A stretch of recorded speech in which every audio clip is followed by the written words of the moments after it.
Politik Kap Sukabumi, Lingkar Kajian Demokrasi, petahana punya 5 calon. Dipublikasikan oleh transmetro.id. Pengamat politik muda Sukabumi, Muhammad Tasin Roy, dari Lembaga Lingkar Kajian Demokrasi Sukabumi.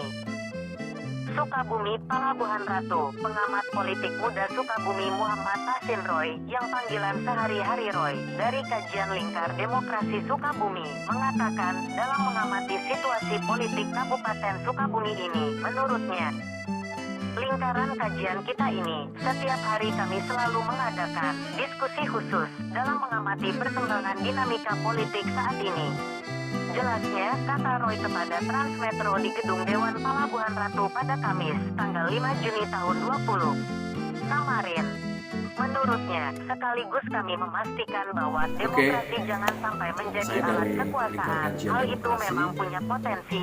Di lingkaran ini kami setiap hari mengadakan diskursus begitu untuk mengamati perkembangan dinamika politik sekaligus memastikan bahwa demokrasi jangan sampai jadi alat kekuasaan. Dan itu punya potensi sebenarnya. Ya, kalau kita konstruksikan perhelatan pilkada nanti di Kabupaten Sukabumi, maka yang punya potensi untuk mencederai demokrasi itu yaitu petahana, karena dia punya political discretion, dia punya alat kekuasaan, fasilitas segala macam, dan ini yang harus kita awasi bersama. Dan selebihnya saya mau coba membedah sejauh mana kemudian konstelasi politik ini. Dan ini kan masih tahapan lobby-lobby komunikasi antara elit partai untuk membentuk koalisi. Oleh karena itu harapan kami sebenarnya antara kubu petahana dan poros oposisi itu porsi koalisinya harus seimbang. Nah itu agar demokrasinya bisa berjalan sesuai dengan harapan kita bersama. Nah, sampai saat ini saya lihat memang petahana sudah merasa besar kepala ya, karena beliau partainya sudah parkir gitu.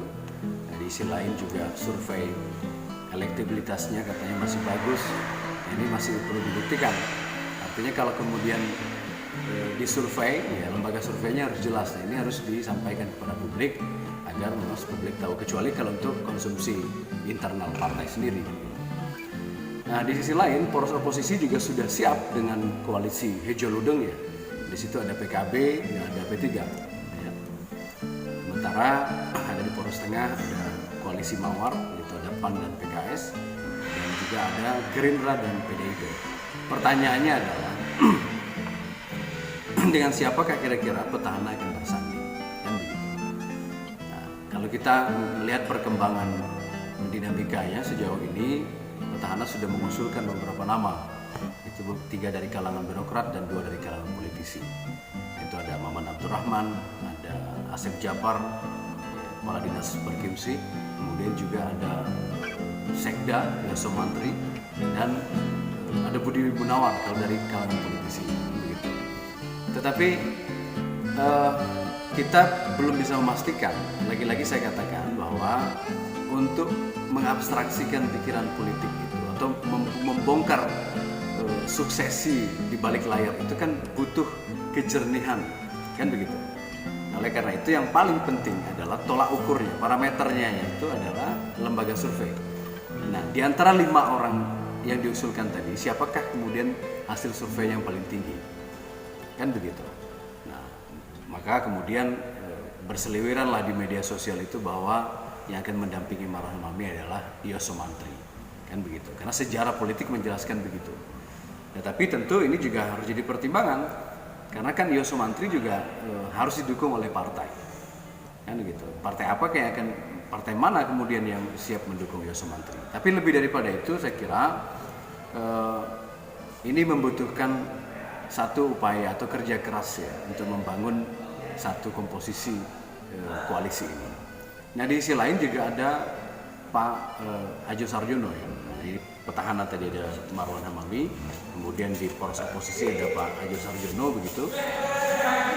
Dengan koalisi hijau ludengnya ini juga masih dalam tahap penggodokan ya untuk figur yang bisa bersanding dengan Hadjo Sarjono. Koalisi Mawar sebenarnya bisa ke kiri dan ke kanan ya. Mengingat kondisi politik ini kan sangat dinamis sekali.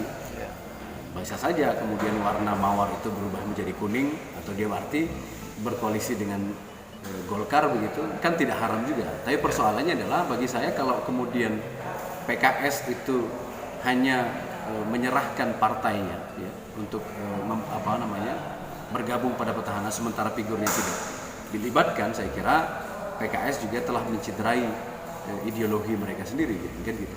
Karena dari dulu kita tahu PKS adalah partai yang jelas ideologinya.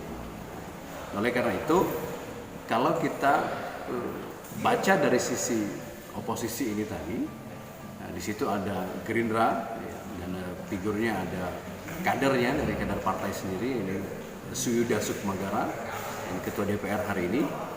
Nah, beliau juga saya kira cukup menghiasi dinamika politik kita. Ya. Jadi ada beberapa nama ini yang saya kira luar biasa sekali. Tetapi tentu ini jadi pertimbangan yang cukup matang karena saya melihat Gerindra di belakangnya ada Heri Gunawan. Jadi kingmakernya sebenarnya Heri Gunawan. Dia akan menentukan nanti Gerindra akan mengusung kadernya ataukah kemudian Gerindra justru hanya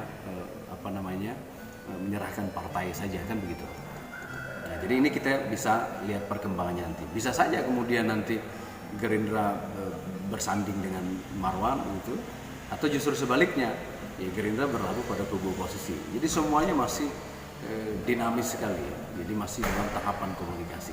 Nanti kita saksikan di penghujung penentuan. Tetapi sejauh ini saya melihat yang sudah hampir siap katakan begitu yaitu ada pada figur petahana.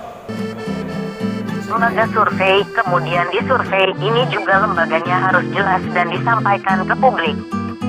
Terkecuali itu untuk konsumsi internal partai itu sendiri, ucap Roy. Di sisi lain poros oposisi juga sudah siap dengan hijau ludeung. Di situ ada PKB dan P3. Sementara di poros tengah ada koalisi Mawar, ada PAN dan PKS. Itu juga ada Gerindra dan PDI Perjuangan. Jelasnya. Pertanyaannya kita adalah, dengan siapakah petahana itu bersanding kalau kita dinamisnya sejauh ini? Petahana sudah mengusulkan beberapa nama, diantaranya 3 di kalangan birokrat dan 2 di kalangan politisi. Ada Maman Abdurrahman, ada Asep Japar, ada dari Sekda Iyo Sumantri, dan Budi Munawar di kalangan politisi, ucapnya. Tetapi itu